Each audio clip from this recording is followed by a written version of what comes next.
Ever hopped into a time machine? Well, get ready for one heck of a ride. We're about to dive into this amazing Carl Sagan lecture from way back in 1977, like even before Cosmos. And trust me, it's classic Sagan.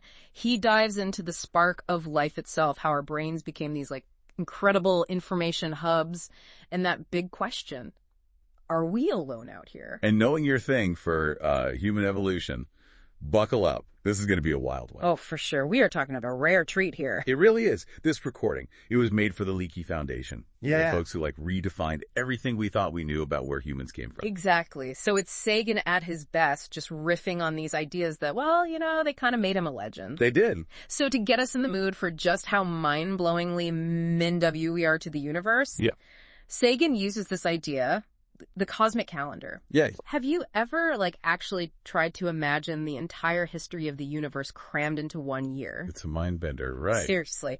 And here's the kicker. On this calendar, humans, we don't even show up until the very last hours of December 31st. Oh, wow. Yeah.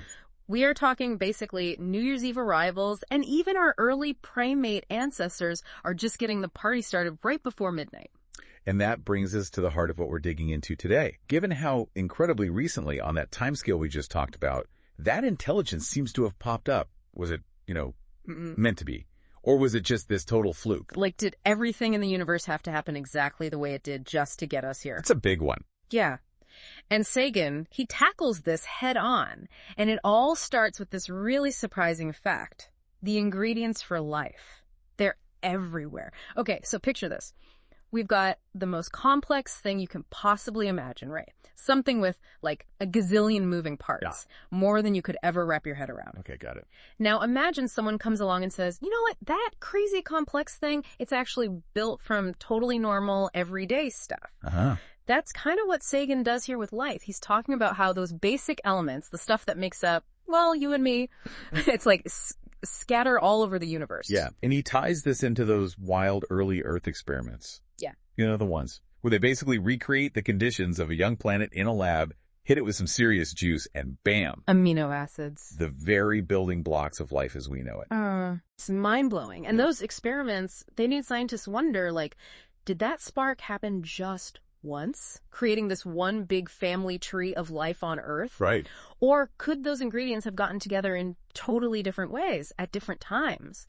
Maybe even making life as we don't know it. And if it happened more than once? Right here on our little blue marble. Makes you think twice about what's lurking out there on those trillions of other planets, huh? For sure. It's huge. And it gets even wilder when Sagan takes this whole cosmic perspective and zooms in on how intelligence itself evolved. Specifically, how our brains became these information powerhouses. He compares genes to a set of blueprints, these fixed instructions passed down over millennia. Yeah. And he's the brain. Well, imagine a grasshopper trying to build a pyramid. Okay, now that's an image. I like it. Right. So the grasshopper, it's got its instincts, right? The programmed knowledge to hop around, rub its legs together, do its grasshopper thing. But no clue about stacking blocks. Exactly, let alone creating something as mind-blowingly complex as a pyramid. And that's the point he's making about genes, right? Totally. Our genes, they're like that grasshopper, packed with info, but it's limited to what helped us survive over, eons. Then boom, brains arrive on the scene. And the human brain. Talk about a massive upgrade in information capacity. No kidding. Sagan actually uses a chart during this lecture to drive this point home. We're talking brain size relative to our body mass. Yeah. We leave dolphins and whales in the dust. Wow. Yeah. So we've got these massive brains, at least compared to most life on Earth. But here's the real kicker. That capacity for storing information, it wasn't always there. It started with this tiny change. And Sagan calls it out as this pivotal turning point in the story of intelligence. Picture this. A bunch of early reptiles, not exactly the brainiacs of the prehistoric world. Right.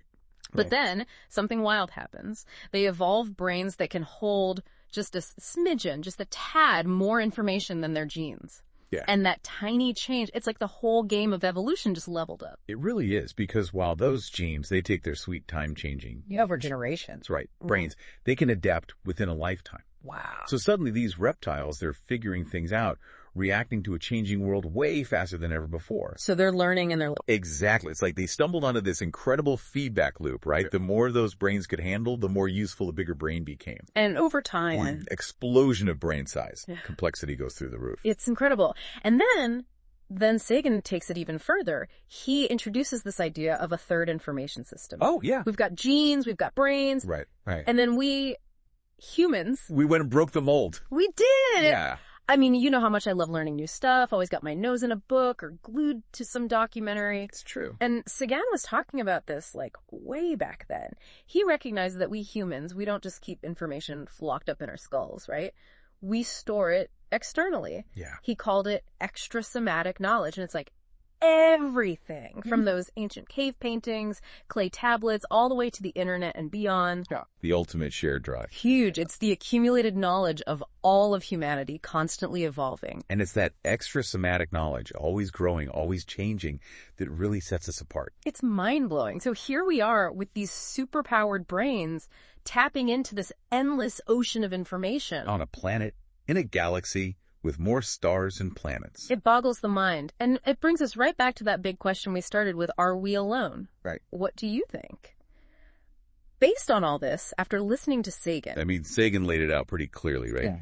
If life popped up here on Earth, using these basic ingredients that are everywhere, chances are it's got to be happening elsewhere. Yeah. The real challenge is finding those intelligent folks who've also figured out, how to beam signals across the universe like we are. It's like he's challenging us to look up at the night sky with this sense of wonder. And possibility. Exactly. Because, as he reminds us, this isn't just some abstract science. This is us. You, me, everyone listening, our very existence, our ability to even think about these things. It's the result of this incredible, improbable journey of life and evolution. And maybe, just maybe, out there in the vastness of space, other journeys, other stories, just as incredible, are unfolding. Maybe even more so.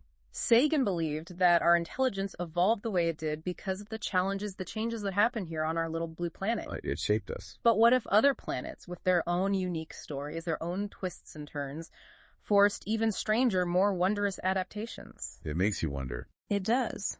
What might intelligence look like if it didn't evolve on a cozy little planet like ours? It's a question worth pondering, don't you think? Thanks for joining us on this incredible deep dive into Carl Sagan's mind-blowing work. Until next time, keep those brains firing and those imaginations running wild.